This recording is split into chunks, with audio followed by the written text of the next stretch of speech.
The founder of Campaign Tough Talk is clinical psychologist Sam O'Sullivan, who's on a path to explore and support men's mental well-being and mental health. Sam is currently sacrificing his professional career to travel New Zealand to understand more about mental health and well-being among men, and what barriers might be stopping men opening up. On his website, toughtalk.nz, there are stimulating and thought-provoking interviews which uncover the mystery of men's emotional communication and demonstrate that men can open up about their feelings. We brought our listeners 3 of these on Take It From Us last week. This week we have another 3, which we believe are gems about men, their fears, their joys, their challenges and their enlightenment. Here's the first with a Kiwi bloke named Ian Mason, who explains how focusing on his family and chopping wood, can you believe it, chopping wood, contribute to his well-being. Hey! Yeah! So I just thought we could start off by just hearing a little bit about yourself. So I had a standard New Zealand sort of upbringing in a probably slightly above average family. You know, my father was a lawyer and quite well off. But and I got married and had a lovely family, 4 children, but unfortunately my wife had a stroke when she was really young. She was 32 years old and had a stroke and left me with 4 children. But I'm quite privileged that I had that opportunity because I thought I was a good dad and did more than my fair share of looking after 4 children until I had them myself and I realised how little I actually did. For nearly 15 years I brought up these 4 children who I'm really proud of. They're very nice, independent young children. They're all working and having successful relationships and I've got a daughter with 2 grandchildren who I really love. I really love grandchildren. They're the best children to have because you can give them back, as everybody says. So it sounds like you did a good job as a father. I'm wondering, how do you deal with the stressful times? Like, what did you do? Well, there was no mechanisms for dealing with stress because big boys in New Zealand don't cry, so I had some terrible mechanisms for dealing with that. So one of them was I'm a crazy driver, so if I was really stressed out, I'd go out on the road and drive crazy in my car. And I've got a motorbike as well, so the motorbike's the same. I could go and ride the motorbike and do crazy stuff on the motorbike. And I guess drugs as well, you know, illegal and legal drugs. So, but they don't ever fix anything, you just cover it up. But that's right. I guess the driving is a bit like the woodshed. It's a testosterone thing, and certainly it helps you get that male frustration out of your system. But I don't do it anymore because it's... you know, you put other people's lives at risk, not only your own, when you're on the road, yes. So now you're doing things like cutting wood? So now my thing is wood, so I like to chop wood. What do you think you're doing in those moments? I think I'm hunting animals, really. I think, you know, that's what we've done for millions of years, is the males have gone out and hunted and had this amazing, you know, thing going on with the testosterone and that, you know, that fight and flight thing, and we don't do any of that anymore. So I think we're just releasing that testosterone, which is no good in your system. It needs to go. So by doing heavy physical activity, by getting really annoyed, angry, scared, you know, that gets out of your system. So you're not doing it to your family and the people that live close to you. That's and right. You're not blaming. I blame the wood, so, you know. And we don't fix things at the top of the cliff before people jump off. We're always cleaning up the mess. And that's it. And that's actually, you know, big motivation for me coming here, actually, is to sort of trying to help people learn what they need to do while they're at the top of the cliff. Yes. Not the bottom. Yes, so yes. It's awesome when you talk about that. And that's why our jails and our hospitals are full of people, because they are all at the bottom of the cliff. I've noticed there's a lot of men in those spaces, New Zealand men. Oh, yes. Yeah, why do you think that is, if you can speak from your own experience of, you know, getting into that space where you're doing dangerous things? Yes, I think it's because of that testosterone thing, because women don't have that. When women stress out, they tend to curl up into a ball and be quiet, whereas men want to go out and bash each other up or bash their car up, or with me, it's wood. So, and we don't teach our children that, you know. We need to teach our children to do that. We need to unwrap our children now. You know, we need to let them play rugby and kingasini and climb trees and do those things that let them release that energy. because the energy's there, and the more you close it down, the more it's going to come out in violent and inappropriate ways. I totally agree. I think one thing I have noticed a lot of women do, perhaps not all, is actually let it out by talking about what's going on. Oh, yes, I think definitely, that's probably quite a big difference. Yeah. What do you think about that? I mean, we're actually talking about it. Yes. So we're kind of defying something that seems to be in New Zealand culture. Yes. Do you think you can talk a little bit about that from your experience? Well, you know, when I was a kid, we were always told to, you know, be seen and not be heard, and just to harden up. So if something went wrong, you didn't want to go and talk about it. We were taught not to talk about stuff and not to release it. And we still are doing that with our children today, even more so, because, like, I see parents now and their children are upset, so they go and put them in front of the television or give them the computer, or they don't communicate. We're still not a communicating society. And certainly when I brought up my children, I really wanted them to be able to talk. So our thing was dinner time, so at dinner time we always turned off the TV and we sat around the table and talked.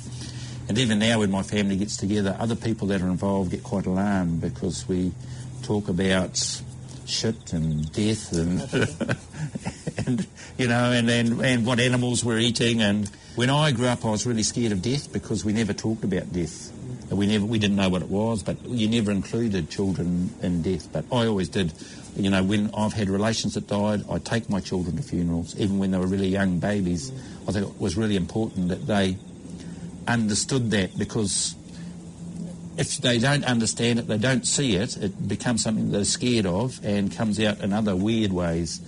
And male aggression is one of those. And especially about the family. To me, the family is extremely important. And I don't mean, like in the past, the family's been important, but families have been roped in and corralled and contained. And I still see people doing that. They want to contain their family, but it's not. It's to make your family strong, you've got to let them go. You've got to make them capable of looking after themselves in society, and when they come back, they'll come back of their own accord. That's sort of one last thought, Ian. I've really enjoyed coming out here and seeing your property and your lifestyle. And I was wondering, you know, it takes a lot of work to get to this place, and I'm wondering a little bit about how we do that.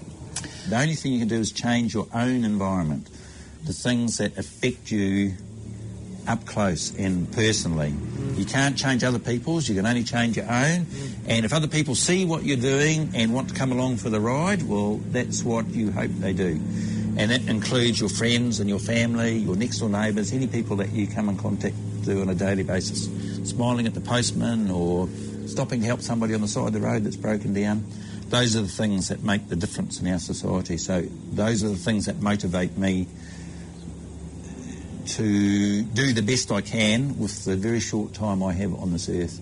And I don't want to waste any of it now being angry or annoyed with people or well, I want to minimise that.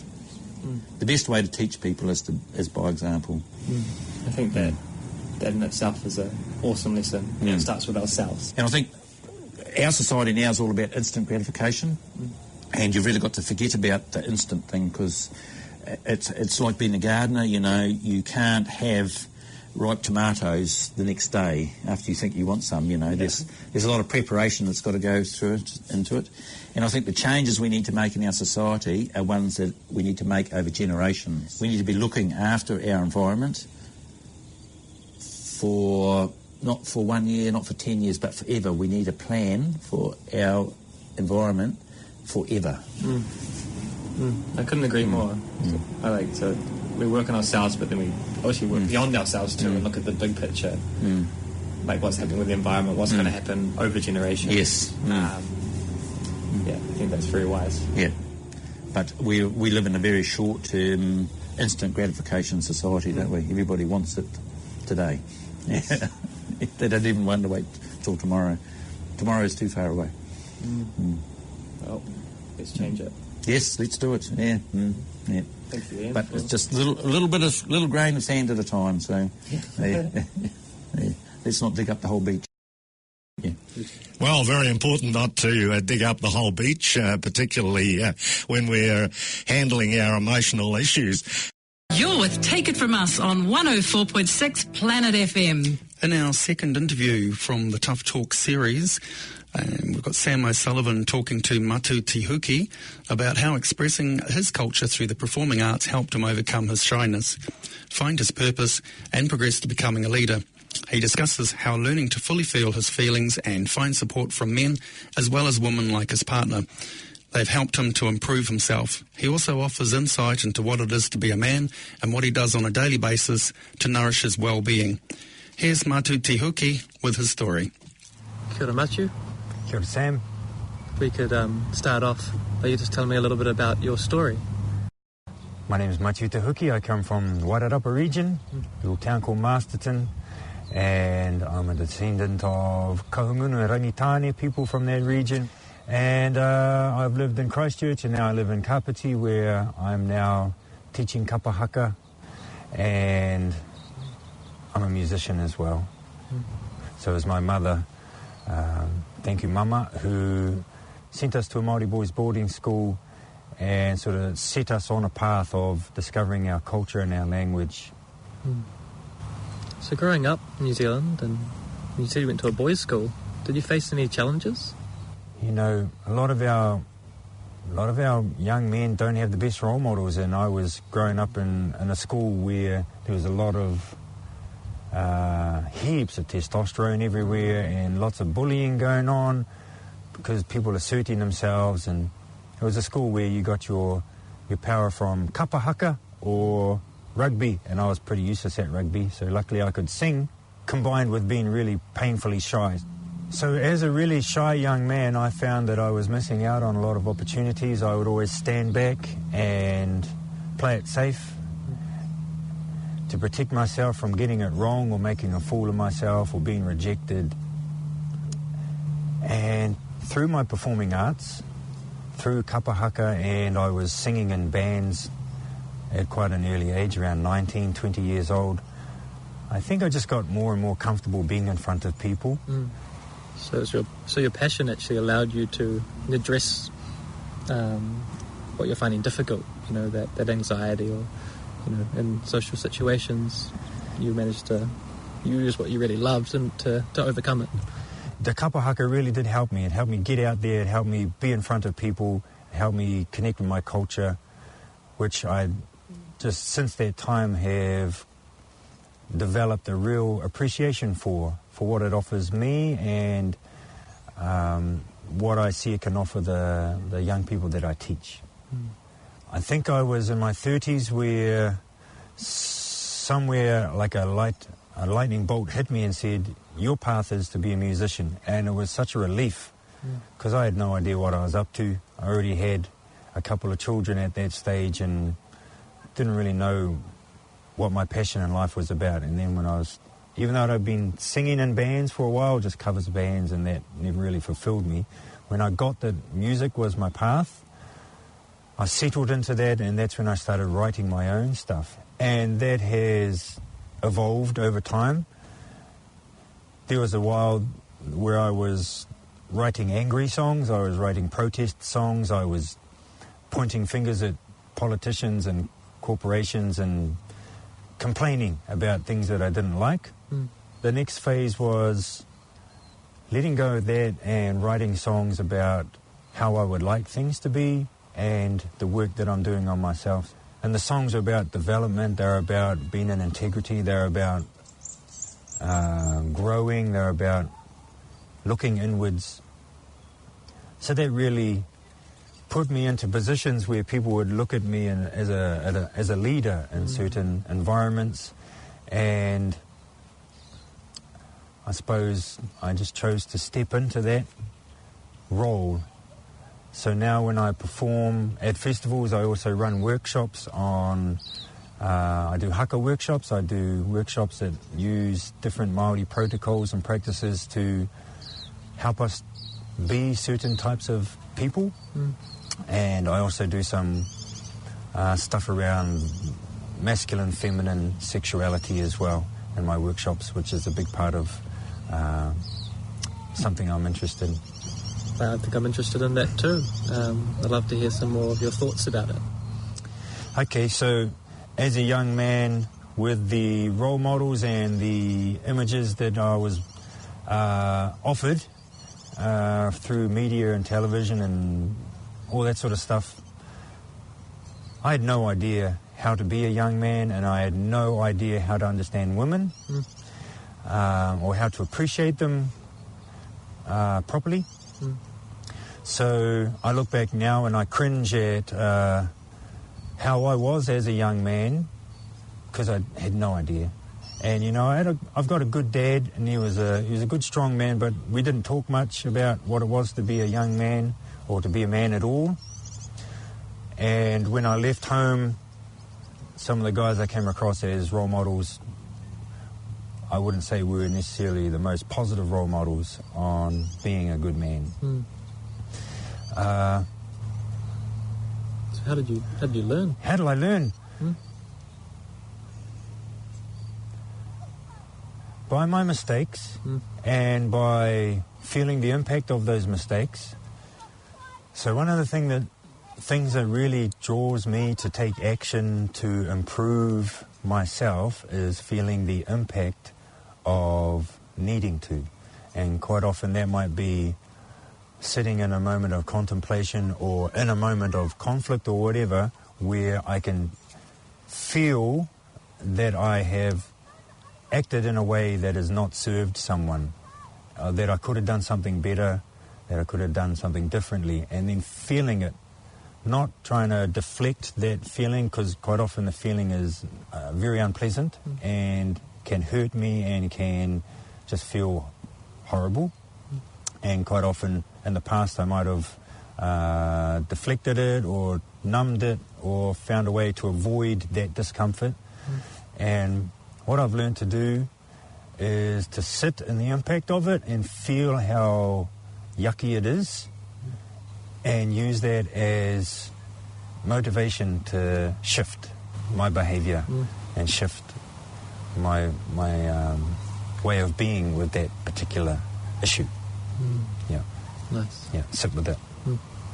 Feel it. Yeah.